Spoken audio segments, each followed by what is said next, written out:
Hey,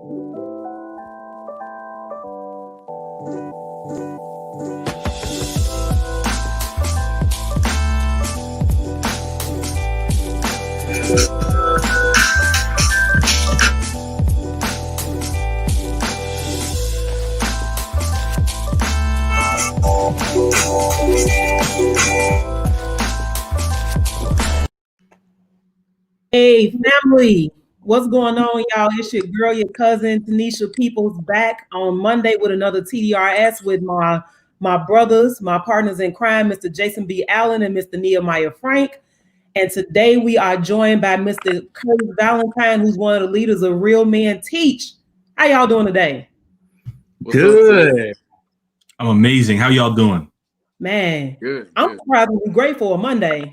I don't know if y'all can see my energy, but I'm a little glowy over here. Maybe I'm just gloating a little bit, but I'm a little glowy. Maybe I'm just greasy. I don't know. But either way, I'm good for a Monday. It's good. It's a good Monday. It's a good Monday. Yeah. Yeah.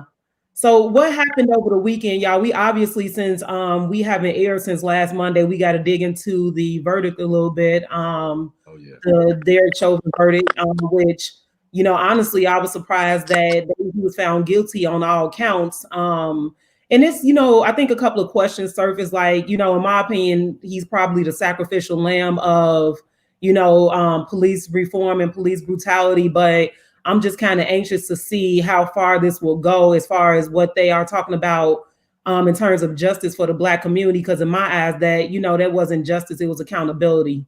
So what y'all think about the verdict? I mean, I'm happy that the jury came back the way that the way that it did. Definitely, I was shocked. I was trying not to get my hopes up too high because I didn't want to be disappointed. So, but I definitely had a lot of tears of joy, especially when my mom called. And my mom calls me and she's like crying on the phone, and I'm just like, damn, man, like my mom called me. Like I had that privilege of her calling me instead of being underneath, you know, somebody's neck screaming for her.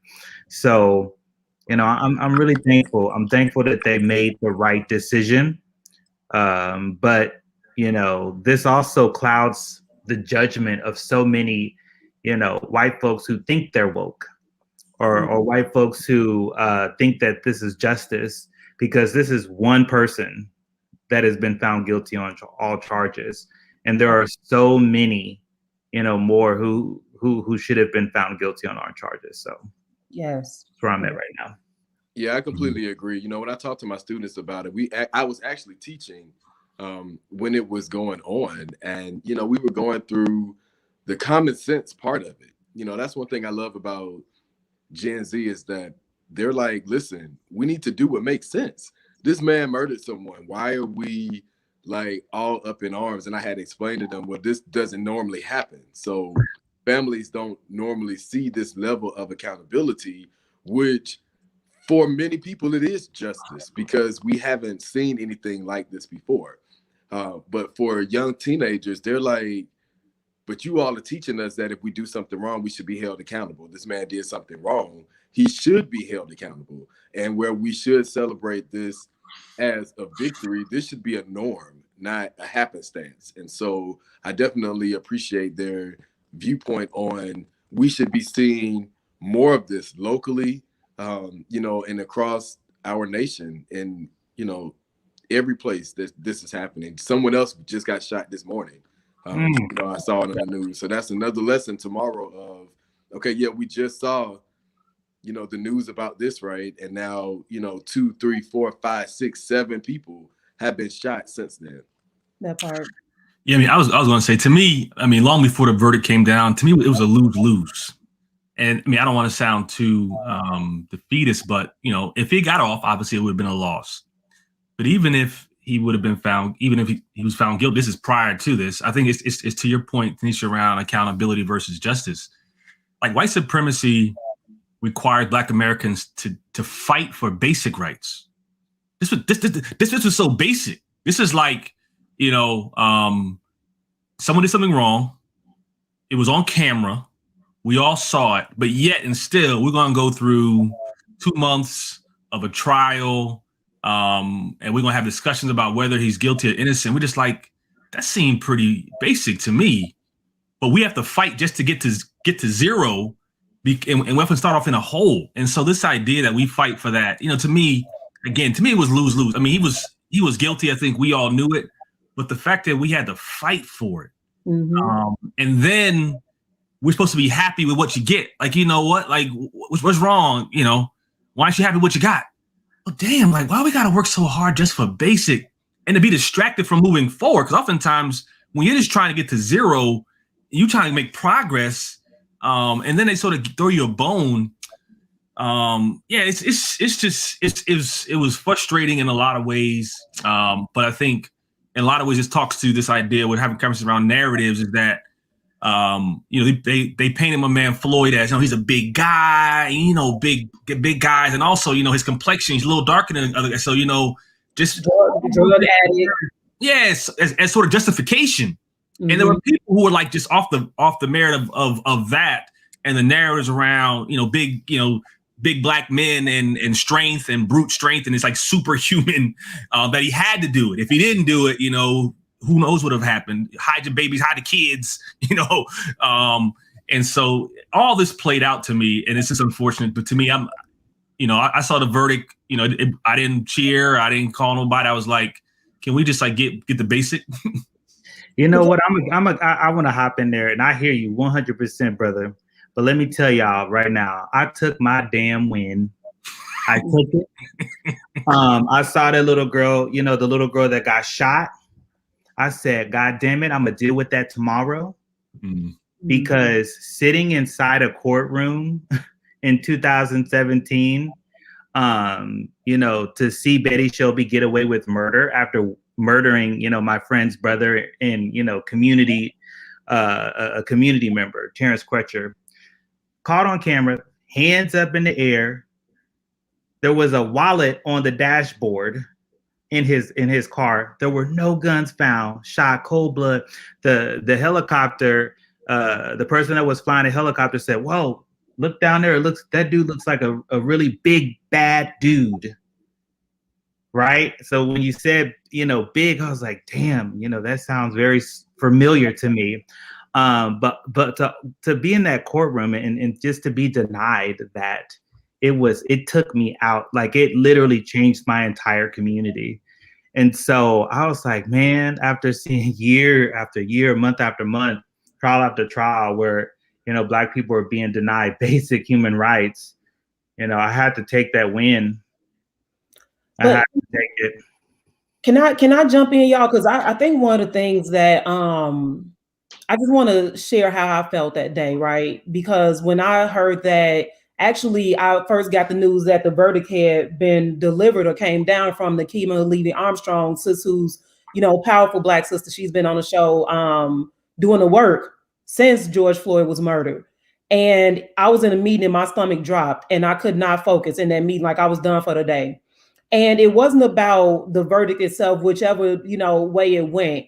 It was the thought that at some point, all of us as Black people, it's going to really hit our ass that you can leave out of our house and be killed. Like, they hate us that much. And that took me out for the rest of the day. Like, it hit me. I cried. My other brother, Maurice Cook, he called me and I just started crying on the phone. Because it's like they hate us that much. And like y'all said, we got to fight for those basic human rights, but it's so hard. Like, y'all literally witnessed the murder and we had to take this shit to court for y'all to legitimize that George Floyd was murdered by Derek Chauvin, who had already done this. They had receipts of him doing this to a teen before. So he puts his knees on people's necks routinely. And so it's like the fact that we got to go through this shit all the time, that's that trauma. And then I was also frustrated by, and again, this is not minimizing the work of the activists or anybody, the family, anybody, the celebration part, but it wasn't a celebration because we can't just sit and we can't just sit back and chill like, y'all, we done, we did it, because Ma'Khia Bryant was murdered right after that.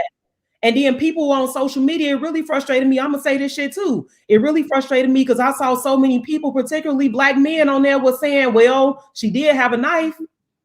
It's not about that. It's about the fact that police feel like Black people, regardless of what the situation is, the shit's gonna end up the same when we end up dead. And can like so many situations, right?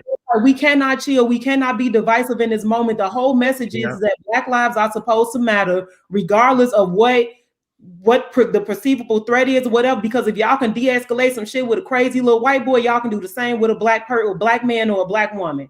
Mm-hmm. We can't sleep on this shit. We can't. Yeah, and if I want to touch on that too, what you just talking about, that sister that was shot. Like, let's just, in my mind, I'm like, the irony of it. Like, she was about to stab one of the other girls. Now we know, them girls and showed up to the girl's house. Homegirl, yes, she could have stayed inside. Yes, all of these things could have happened, right?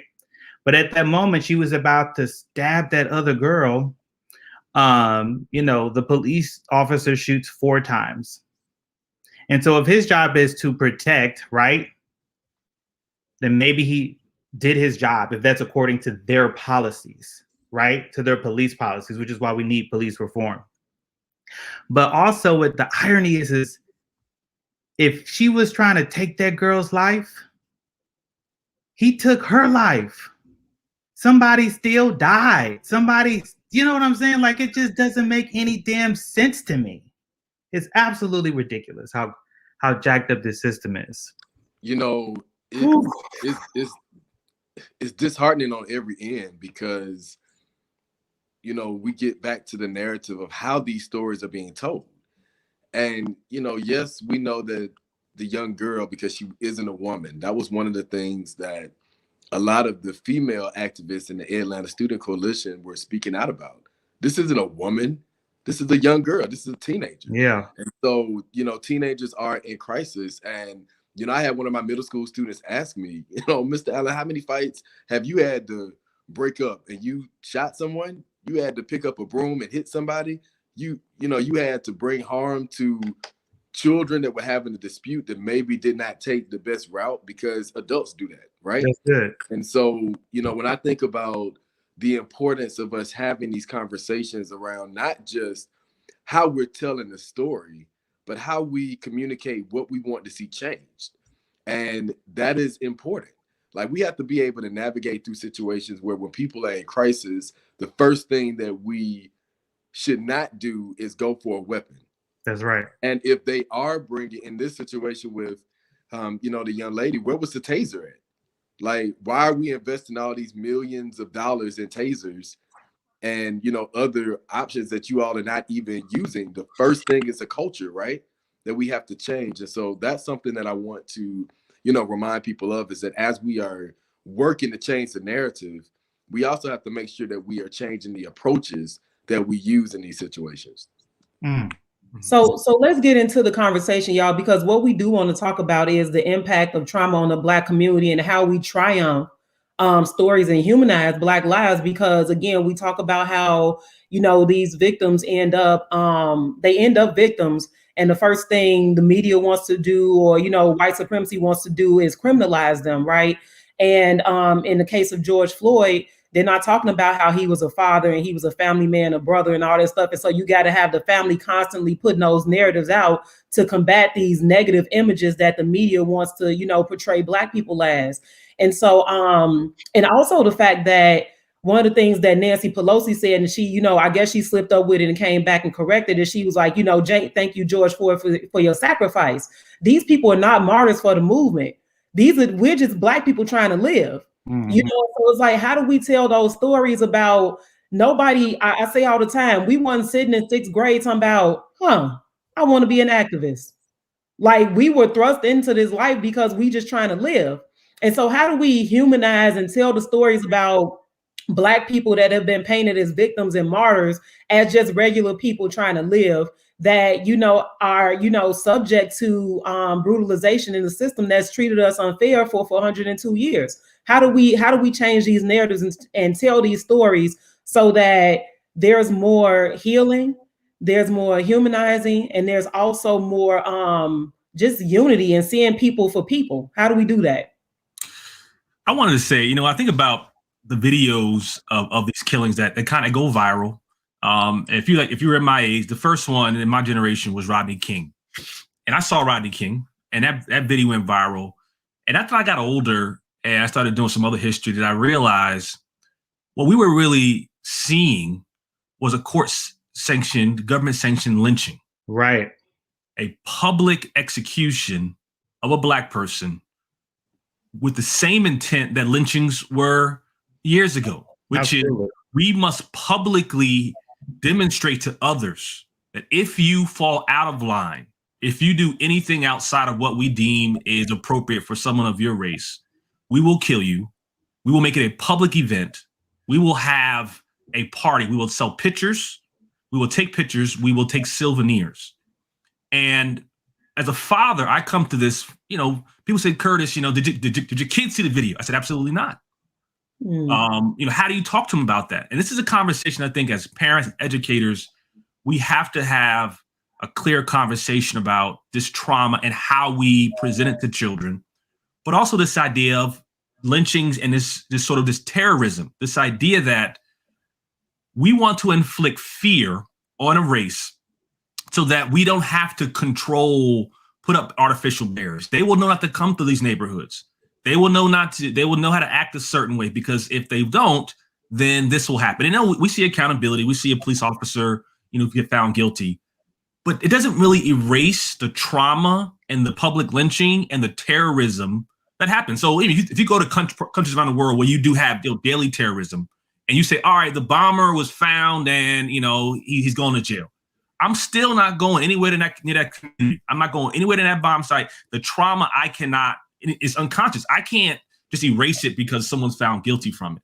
And so it's a very delicate balance, because while you want to say here, we want to show this is what happened, at the same time, this replication and this reproduction of these lynchings are going to impact us, and they're going to impact our children.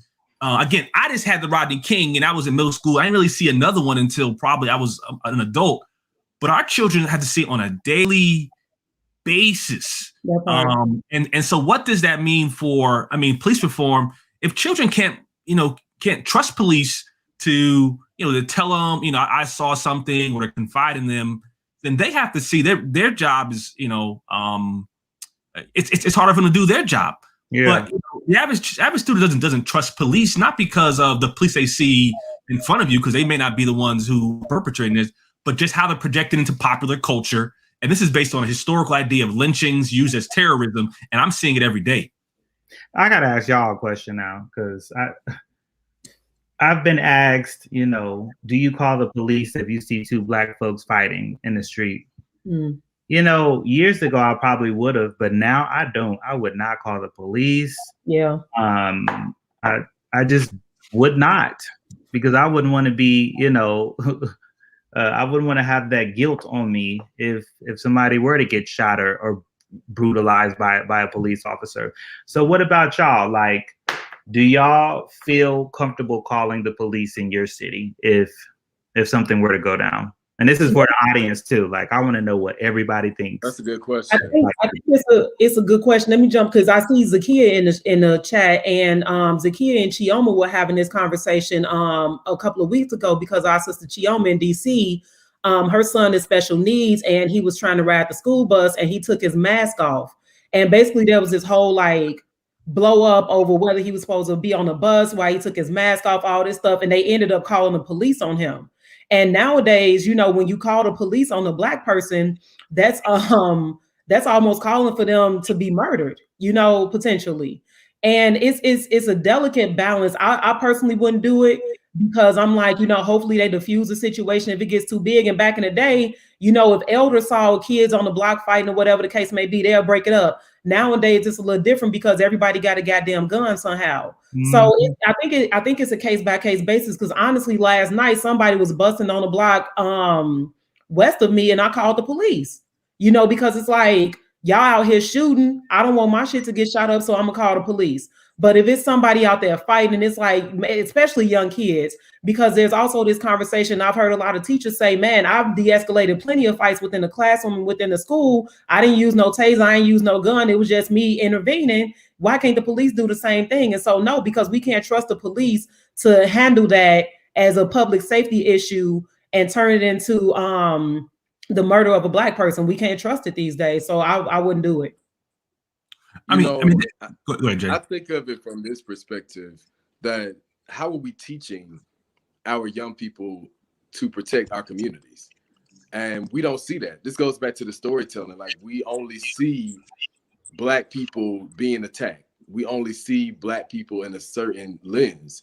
And so we do need to have more stories told, like Judah and the Black Messiah.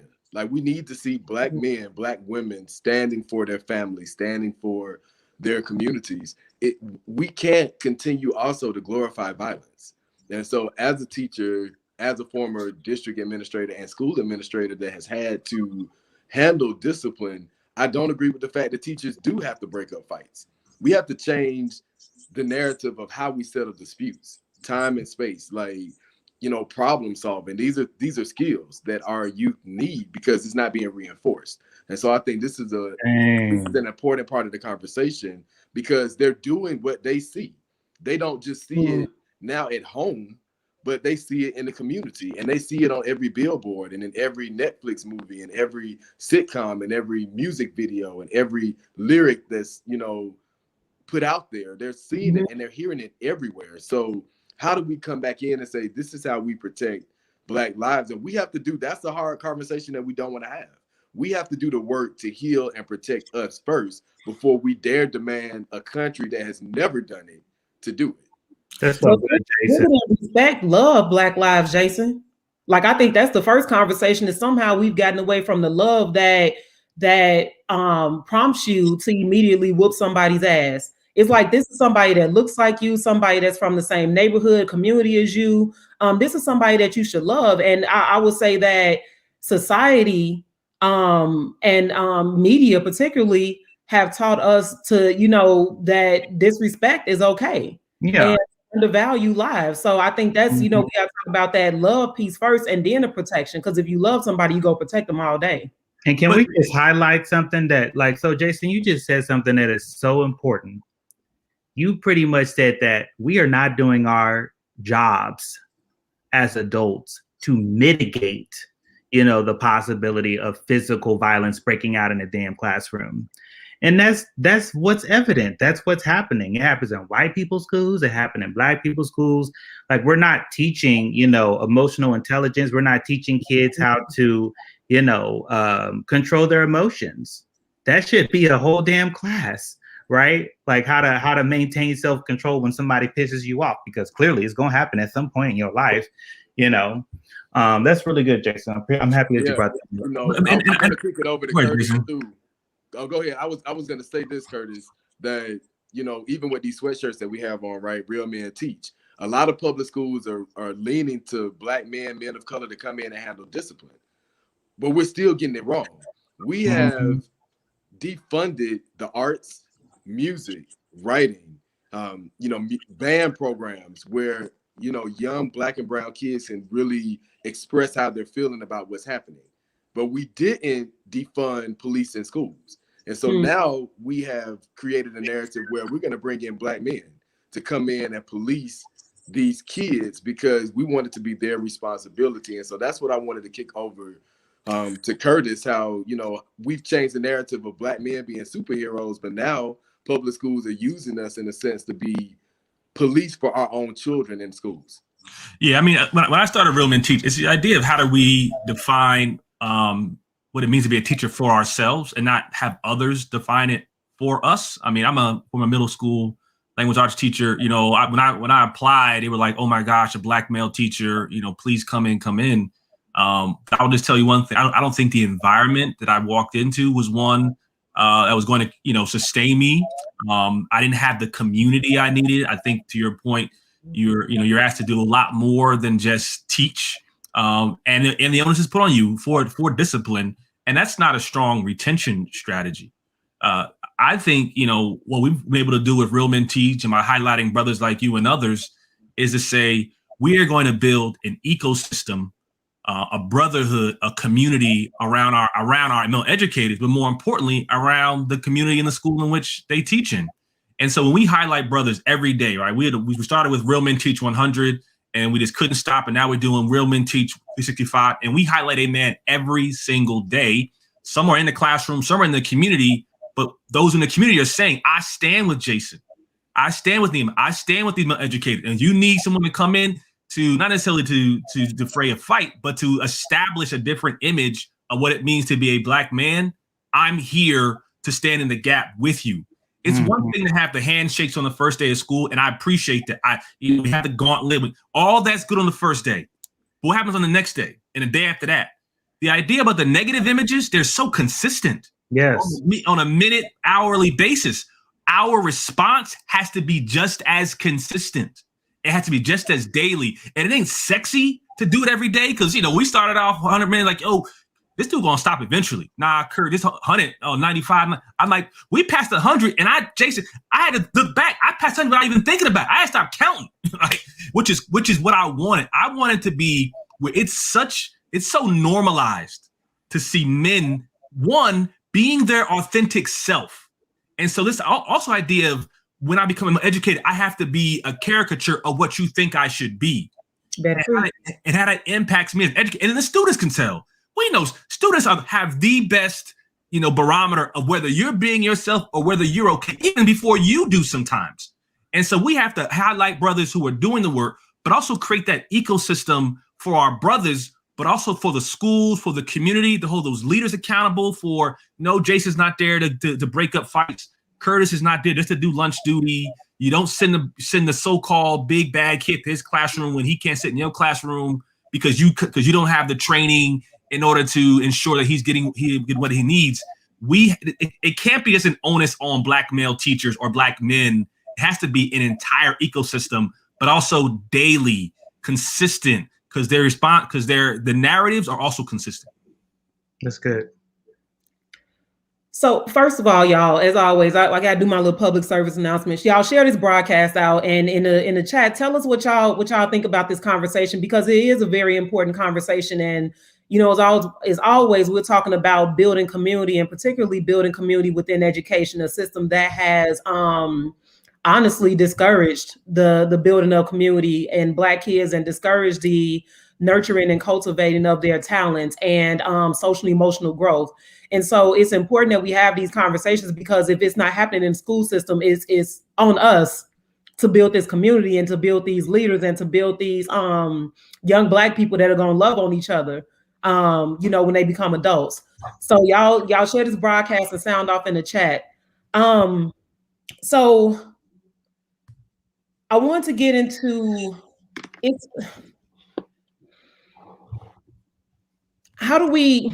I'm trying to figure out a way to frame this question. It's not coming to me. I need intervention, y'all, because I'm stuck a little bit. I'm like, I need intervention. I'm stuck a little bit. Come on in, Jay. This out here. Neil asked a good question, and one of the things that I'm very conscious about is how we use our platforms and the voices that we're elevating. And so that's why I always mention my students, like, this is what we're talking about. This is what they think. When we work to change the narrative, what are we trying to change the narrative to? And I ask my students this about social media. How are we showing up on social media? If you look me up on social media, what story am I telling? And I think a lot of times we forget the power in social media. So this is something that I'm going to challenge all of us to do, not just on this platform, but those who are listening and will tune in. Go through your Facebook page. Go through your Instagram page, the things that come up on your feed. Who are you following? What stories are they telling? Are they reinforcing that women should not be in positions of power? Are they reinforcing that Black lives don't matter by the things that they post? Are they reinforcing the attack on Blackness, where we make statements that don't value Black people?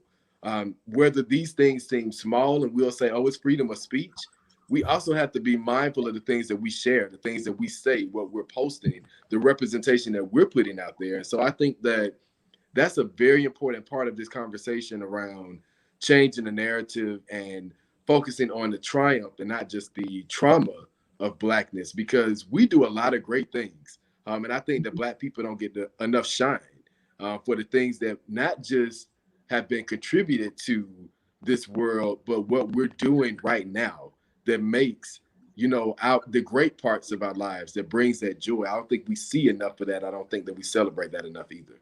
Yeah, I'm happy you said that. So here's me, y'all. Like, I swear, y'all know I'll be on Facebook, and I will check anybody on Facebook. I don't care if it's Senator Langford, if it's the mayor, I'll check him. Like, I'll check anybody. But I definitely do not have a problem checking my own people. And if I see some internalized racism popping up, you know, I hit them up in the DMs and say, yo, you know, this is how I perceive this. This might be how some other folks perceive this. Like, you know, where you at? And sometimes, you know, they'll listen, and sometimes, you know, they don't. Most of the times they actually listen and say, you know what, I didn't think about it. You know, let me rephrase how I put this out there, you know, because that stuff is important. I mean, as folks that deal with language on a daily basis, you know, the way that we communicate is, you know, a certain viewpoint might not come across to white America, you know, it's the same way it come off to us. So not saying that we have to, you know, police our own selves, you know, when they're on our pages, but we do internalize, you know, different things from each other, like as we read it. And the one thing we don't want to do is reinforce, you know, internalized racism and become echo chambers of that. So that's good, Jason.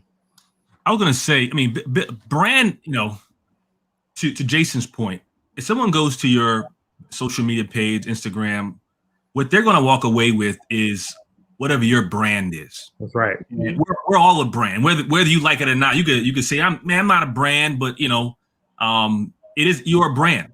And when I, you know, starting Real Men Teach, you know, I don't have a background in business or marketing, but I was just watching online and seeing how people use social media and how people build brands and fashion and things like that.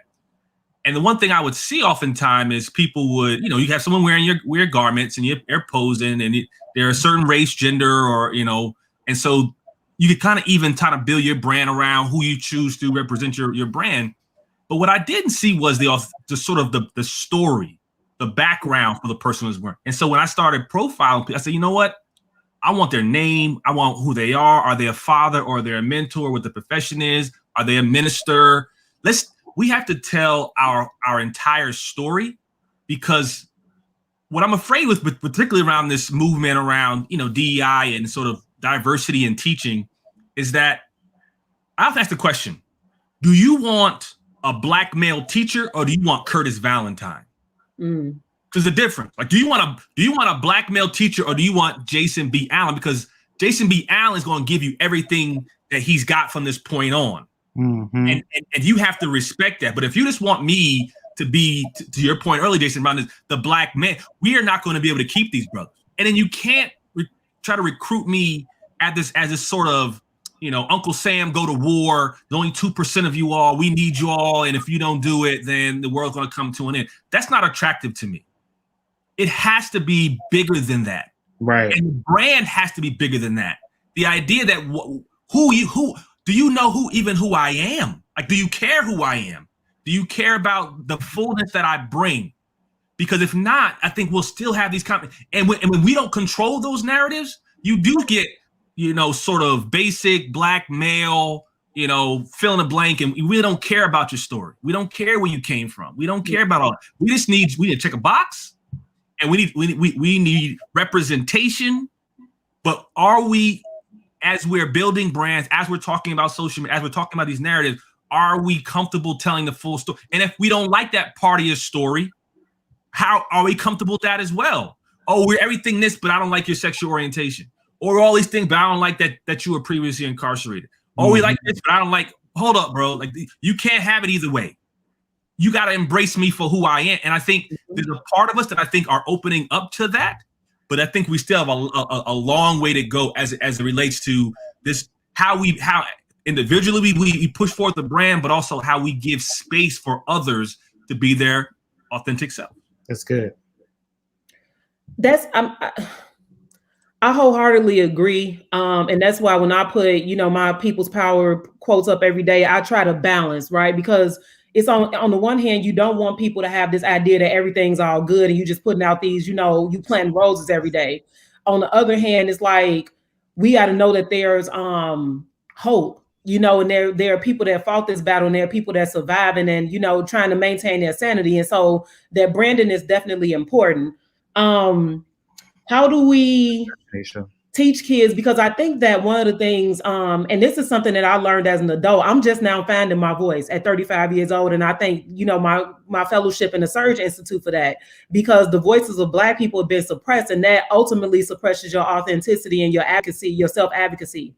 And so how do we teach that authenticity so that people are comfortable not only embracing themselves, but embracing other people that may be seemingly different, but have the same, you know, have similarities? Because that is, again, that lack of support or that lack of buy-in, because you may be affiliated as gay, or you may be Muslim or something like that. How do we teach that whole love despite differences, so that we can again promote stories of triumph and, you know, diversity and unity and all that stuff? I think that's an awesome question. So I want to go to this book that I'm reading. So I'm done with you know, my previous book. This one is the book your church doesn't want you to read. And it's so interesting, Tanisha, that it answers your question, right? Like, how do we begin to do that? And we start with liberating Black minds, what we're doing right now on this podcast, because we don't know a lot of things in regards to what's working against us. And so I want to counter your question, Tanisha, and ask this, because I feel like we can't do that. We can't do what you asked until we address this question. Do we see Black people receiving grace? Like, in our society, on the news, in our families, in our communities, in our society, do we see Black people receiving grace? And when I'm saying grace, when someone, you know, speeds past you, or, you know, they may step on your shoe by accident, you know, they may look at you a certain way. Are we willing to give each other grace? Because we don't see Black people getting that. And so I think that, you know, we have to be willing to be gracious to each other and to be forgiving of each other. But society doesn't tell us to do that, because even if you think about the church isn't accepting of everyone. Hence, you know, people who have different lifestyles, whether they are strippers, whether they are in the pool halls, whether they have various, you know, sexuality or sexual orientation, whether they are Muslim brothers and sisters, A, B, and C. That forgiveness is really not even displayed there. So I think that it speaks to grace, Tanisha.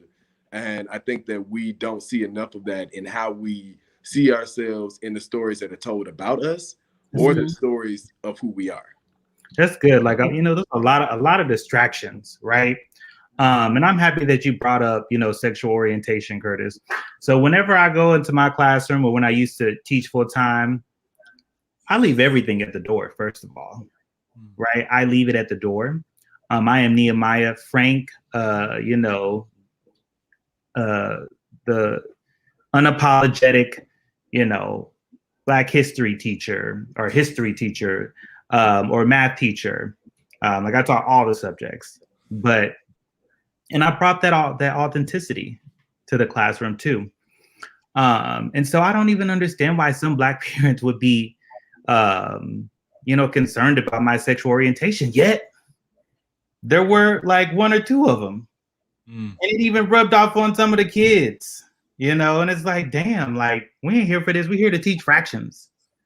That's what we're here to teach. I mean, you over here talking, you know, like that. I could literally see, you know, how a father or a mother who was anti LGBTQ plus, or right? I could see that hatred being passed down to the kids. And it came out and it was a distraction for their own damn kid. I'm like, you're setting your own kid up for failure, you know, to demonize the teacher who came there, who is unapologetically, you know, shame gender loving man, who doesn't bring that to the classroom, by the way, who just comes to teach the out of your kids because he loves them that much and wants them to be successful as you know, developing Black people. And so, I mean, how do we hit that? Like, I mean to cut you off, bro, but I mean, we have to give these kids more credit. These kids know when their parents are being hypocrites, because these very same parents were talking all this equal rights and civil rights at home, and then they come into school like, Ma, Dad, like, I don't believe you, because you just told me that my you know, you just told me that my school teacher shouldn't have the right to do the things that you think, and for the very same reason, almost word for word, that they used against us to have interracial, marriage or other marriages a generation ago. And so these kids are saying, Mom and Dad, I don't believe you. And I think also they're blocking something. When you tell me to leave a lot of my interest at the door, you're blocking connections I could have with children who are also either wrestling with or opening doors to other gifts. And it could be a gift around the student sexual orientation or not. It could be that gift around music or the arts. And so we have teachers who on the weekends playing bands, or they have a small business doing this or that, and they can't talk about that in the school building. But you have students who have the same interests, who are like, you know what, Mr. Frank don't know nothing about me, man. He don't know me.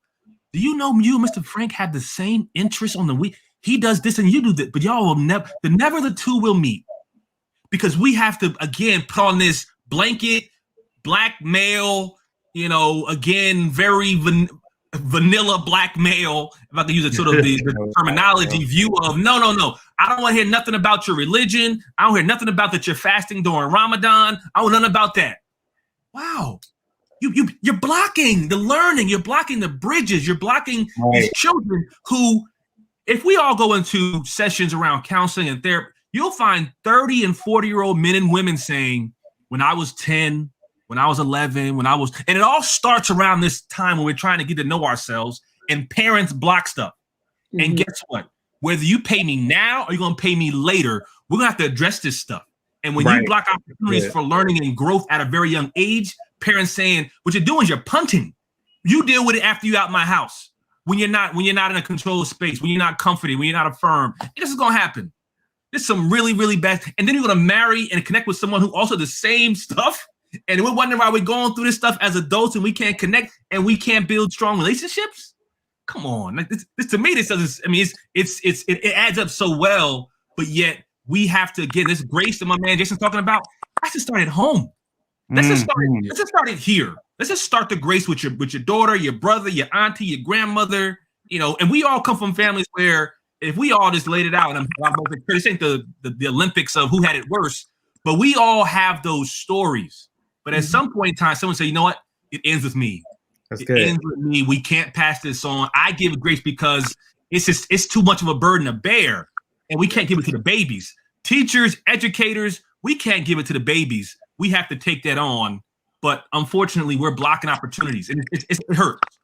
Can I piggyback off that? Because I think that, extending grace comes with having conversations, dismantling societal norms of what things and people are supposed to look like, right? And so, because I remember the first time I found out that teachers drank alcohol, and I was like, damn, like teachers drink, like they get a little, tipsy too, or what politicians are supposed to look like you're supposed to be married and have 2.5 kids and be perfect and, stand for all this morality and stuff. When again, in actuality, they're human. Like this whole story that broke in Chicago, this rumor that was going around that Lori cheated on her wife. People cheat. She's the leader of our city. So the hell what? She's human. She's imperfect, and it's gonna happen. And so when we really bring these norms of what people are supposed to look like in certain roles into classrooms, and we push those on kids, that discourages them from becoming teachers because they're like, well, I like to do this, but supposedly teachers can't do this, so I don't want to become an educator. Or traditionally, women are seen as nurses, and so men don't want to become nurses, and et cetera, et cetera. Or if I want to become a politician, I can't go out and have a little drink because social media go put me on blast. So we really have to dismantle these norms that say that this is what this is supposed to look like. No, we're all human, and we're going to do shit as humans that won't be perfect, but it doesn't mean that we're not perfect for these roles in society, so because it cuts off the access to opportunity. And so we really got to have those conversations with kids and adults about how there's a spectrum. There's a spectrum. There's no one box that anybody fits in. So we gotta have those conversations, and those conversations are rooted, or those norms are rooted in oppression and westernized rhetoric that we're supposed to operate in this space. I was at a wedding Saturday, Friday, and we were cutting our meat and shit in different way. And in my drunk man, I'm like, why the hell are we doing this? Who told us that we got to use these different forks to eat a salad and to eat dessert? Like, I didn't grow up like this. And we, everybody sitting at the table trying to make sure they use the right fork to eat a salad versus to eat That's the right. wedding cake. You know, so it's like, and if you don't do it right, you look that crazy, but that's a norm. That's ridiculous. You know, and so these are things that it goes back to authenticity and being comfortable around being yourself. And again, attacking these things that tell us that being ourselves is not okay. That's good. Tanisha, Can I just say that I love y'all so damn much? Tanisha, I refuse. Yes. Hey, Tanisha, I refuse to eat watermelon with a fork and knife. Give me my watermelon. I'm easy when I want to eat it. Put your whole damn face in it. I refuse to cut chicken. I refuse to do anything. I mean, Yeah, you got to eat. Point. You know what I'm saying? But like, because who are you? You know, who's police? We police ourselves. Man. And so we have to stop policing ourselves. To your point around these narratives, and so this idea again, I'm gonna get back to this whole black male teacher recruitment stuff. Yeah, you talk to young people, and you know, so we want to bring up my man Sharif El Meki's doing with the center and some of the efforts he's doing. And here's the one thing that I want us to be mindful of and be careful of. I mean, again, it makes us feel good to talk about this. But when you meet and you talk with young people, middle school, high school, even some college students, and you say, hey, man, I'm thinking about being, black male educator. The first thing they do is think about the black male educators they had and how they made them feel, right? Yeah. Were you the black male educator who said, take your hat off, pull your pants up? It's like kind of the chirping in my ear all day about what I'm not. Like, bro, I don't want to be that. Like, if you want me, I ain't trying to be him. Or when you looked at him and how his attire, how he carried himself, do you want to be that? The teacher with no swag, no coordination, coming through looking like clothes on, ain't ironed, versus someone who comes in confident, full self. To Nehemiah's point, I'm coming and teaching my ass off, but I'm bringing I'm bringing, how I want to carry it, clean, pressed up, looking good. And so students like, you know what? The freshest teacher in the world, man, he was confident. He had everything he wanted to do, and he taught us fractions, then he taught us other things. When we think about how hard it's going to be to reprogram an entire generation and want to get into a profession that has hurt them, and in some of us, again, we got to say there's some of us men who are, again, acting under a certain sort of, with a costume, sister brought up, and yet, why would I want to be that? I don't call it black vanilla. Black vanilla. Same thing with police officers. You're trying to get young people to want to become police officers when they every experience they ever had. We need more black male. We need more police officers in the community. It's going to be hard as hell to try to find someone who's in the police department when all they've ever seen or everything they've ever felt. I don't want to be that. And you can tell them, no, you can be different. You can redefine what it means to be, which I think could be a message. But at the same time, they're going to say, is that department, is that school system going to embrace me? Because if you just bring me in and have me be vanilla, and they tell me, again, you can't wear at the school, you can't sit in the classroom, you can't do that, you know what? I'm out. Mm-hmm. Yep. That's exactly it. I know 2 police officers right now, black male police officers. They are dope as hell. Dope as hell. They they got the swag. They have different personalities, but they're themselves, and they know the community. And like what you were talking about, like I thought about myself, like, Shivy, I'm very impressed with that dude. We got to get him on the show, like, cause he is just swagged the hell out all the time. And I'm like, man, I bet his kids pay attention in his damn classroom, because he's just so authentically himself. You know what I mean? He's not like in a square box, like he's free to be himself. And so, I think it also speaks to like the different type. You got a black teacher, black male teacher who has a bow tie and who wants to, that's who he is. And then you got hoodie black male teacher. Then you got, swag shivvy black male teacher. Then you got Jason B. Allen, you know what I mean? And so the boys have a selection and girls have a selection on, who they get to identify with the most, who they feel comfortable. Like, man, I think people should be just encouraged to show up as who they are. Yeah. And the stories that we tell, again, it's important. One of the things that I can definitely recap from the conversation is that for far too long, we have suppressed the voices of, people who have been deemed as other. And we do this a lot in our own community. And so, we talk about the veil being lifted with how America is, Black people, because this is, I'm speaking directly to us. Black and brown people, we have to be willing to lift the veils in our own families around abuse, to our kids that are being mentally and physically and spiritually abused. You know, we have to lift the veil on rape culture in the Black community and molestation and, you know, the fear of, you know, LGBTQ youth are going to destroy our family unit, but then we don't want to address baby mamas and baby daddies. And we don't want to address that Papa was a Rolling Stone. So we have to not, you know, Curtis spoke to this earlier. And a new uncle the other week, Jason. You said what now? And a new uncle at the house a new uncle at the house every other week. Sometimes twice out of the week, but I mean, you know, to each his own. I'm just saying we need to make sure that this generation has all of the tools that they need, and we have to be able to show up, be our authentic selves. You know, my students, they see me as who I am. Now, if they find out that, oh, Mr. Allen, you married and you have a husband, well, then you know. But they don't box me into that because they see me as a father figure. They see me as an older brother. They see me as an educator. They see me as an activist. They see me as someone who is consistently giving them a platform or opportunity or access to be better. And that takes away the judgment piece, right? Like, why are we judging people based off of who they choose to love anyway, or or how they choose to worship God, or what they choose to wear, or where they choose to live? Like, I need Black people to get free of that, because if we can free ourselves of that, then we'll see a little bit more grace. We'll see a lot less of people fighting each other and more love in our communities. So I just wanted to throw that out there. So let me ask how it is. How do we make those conversations more widespread? Because I think that when we talk about like liberalism and being progressive, our kids are definitely that. Our kids are open-minded, but it's the adults, it's the people our age that are so, you know, set in their ways. And once, you know, somebody gets set in their ways, it's hard to change that.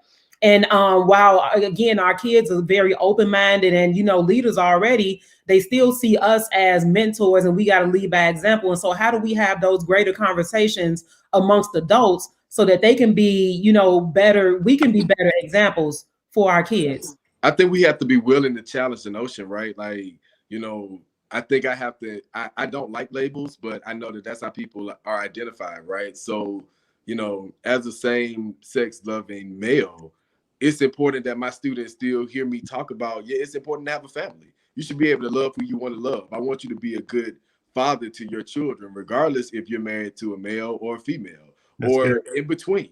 And we don't have enough of those conversations. So, you know, because if you are a Black father and you have a wife at home, what if your child is, you know, one of the others? What if you're in the Christian household and your child decides they want to be Muslim? Like, we have to stop Xing people out because they're not what we want them to be, because that's a mindset, going back to this book, that we get from our oppressors who have indoctrinated this into us through every system that exists in our society. So get your power back. Come on, Professor. Create the narrative that people read and hear and see of us, and not what our society tells us to be. And that's what I think adults can do, is allow these youth to tell their own stories and stop trying to create a story for someone else. You got to manage your own story. That's good. I think for me, you know, when I think about what we can do next, I want to start with I want to start with Curtis. And I want to be able to say, I created an enabling environment for you to be able to feel comfortable to speak to me about these things.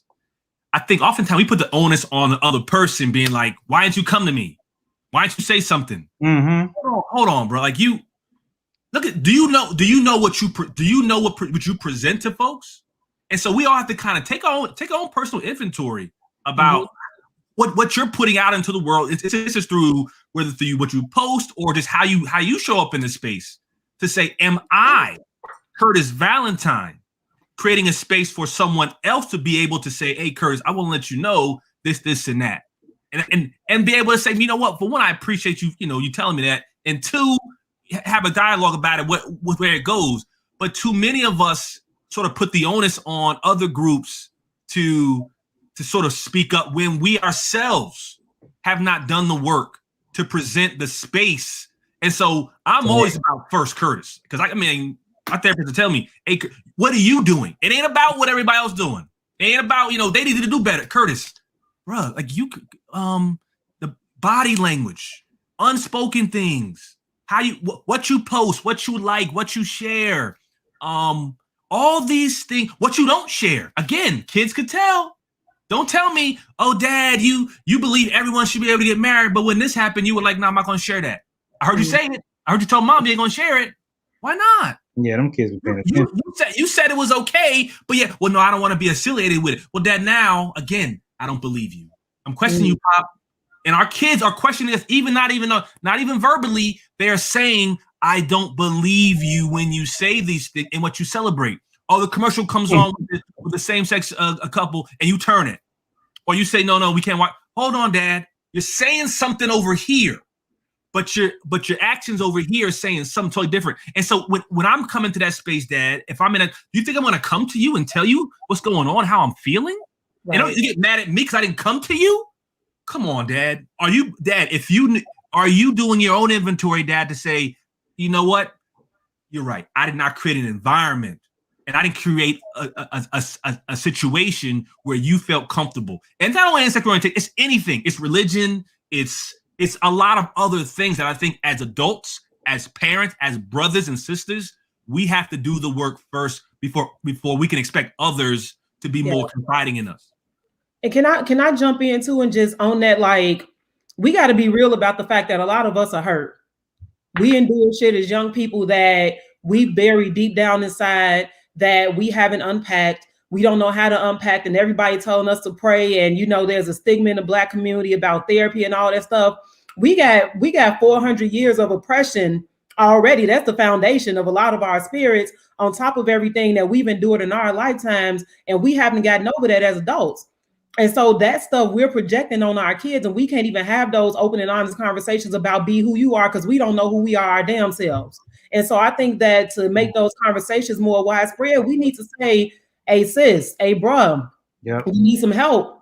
Praying ain't go get it by itself. Like, you need to unpack some of this stuff and take steps to, really just flourish as a person, and whoever you want to be, whoever you desire to be, live the life that you've always wanted to live. And that's how we get people more open to supporting our kids in their authenticity and in their triumphs, because they feel free to live themselves. But first, we got to really look within and say that, some shit ain't right with us. Some stuff happened to me when I was young, and I need to figure it out and get it together. We got to address that trauma before we try to address the trauma outside of, or the external trauma. We got to get it ourselves. Seriously.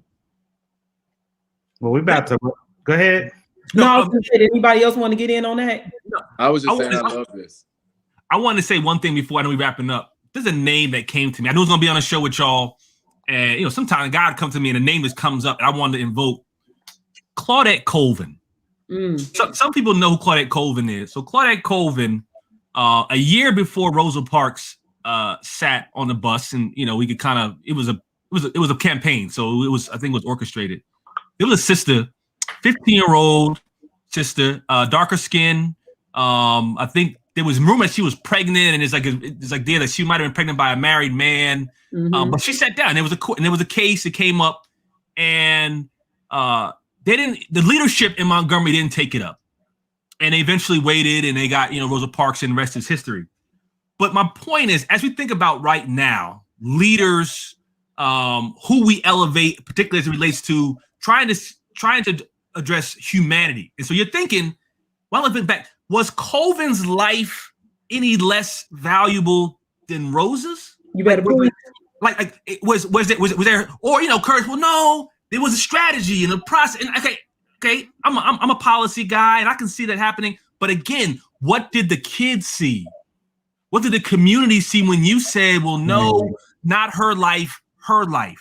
Well, not this one killed by this police officer, but this one killed by this police officer. Yep. Like we kind of cherry pick sometimes which ones we want to say is okay and not. But again, unpack the unconscious things that our children are saying are, okay, Dad, is it human life or there are conditions on it?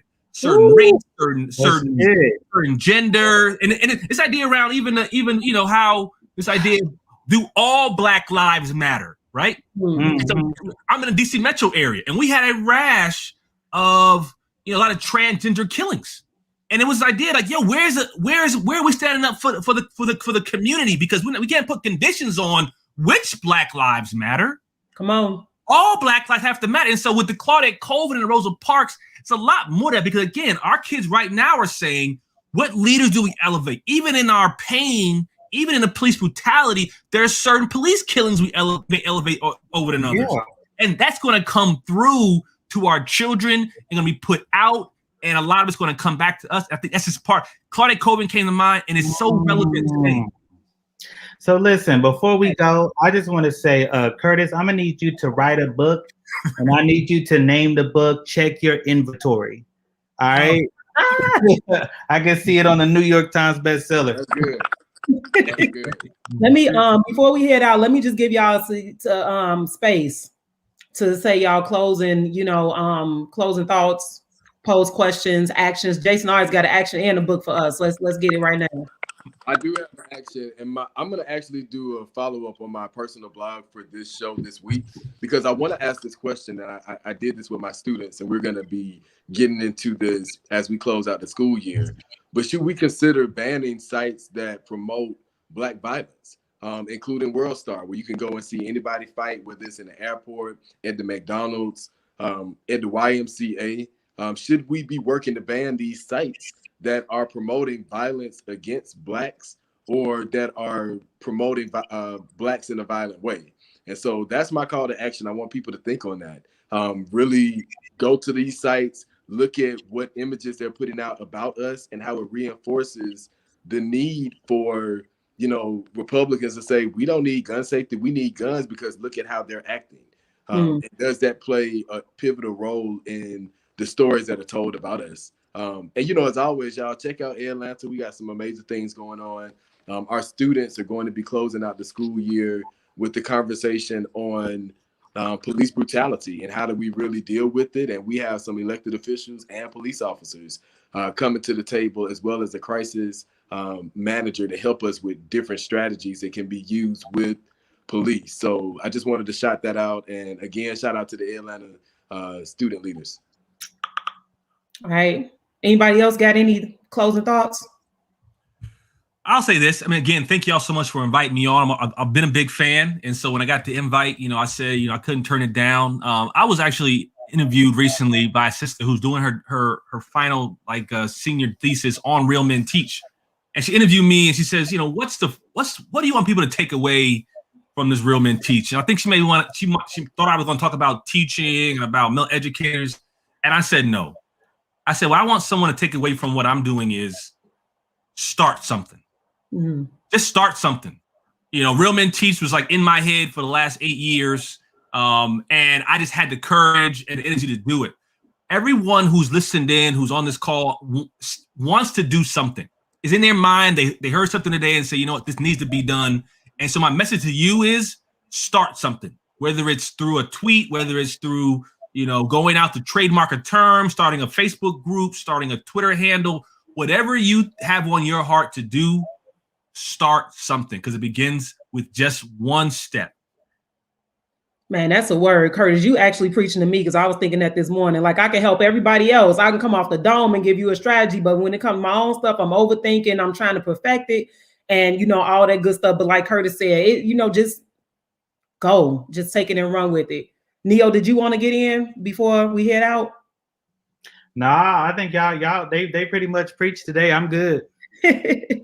All right, family, before y'all leave this broadcast, one thing I need y'all to do is I need y'all to go to the Voice to Action page, voicetoaction.org, or Brightbeam, and support Sharif El-Meki's action to have Biden and Cardona invest in teacher diversity. Is extremely important. We're talking about representation and who our kids could be and who they see themselves as. We need that teacher diversity in the classroom. So y'all make sure y'all support that action. We got 30 organizations signed on. We got about close to 1,000 signatures. We need way more. We need all eyes and all attention on this issue. But that's it for us for now, y'all. Thank y'all so much for tuning in to TDRS. Curtis, thank you so much, brother. Man, you so dope, and we appreciate your work, and we appreciate you coming on here to, spit your knowledge, and we love you. So thank you so much. And fam, we love y'all too. We'll check y'all out next week. Until then, keep doing the work. And as Curtis said, man,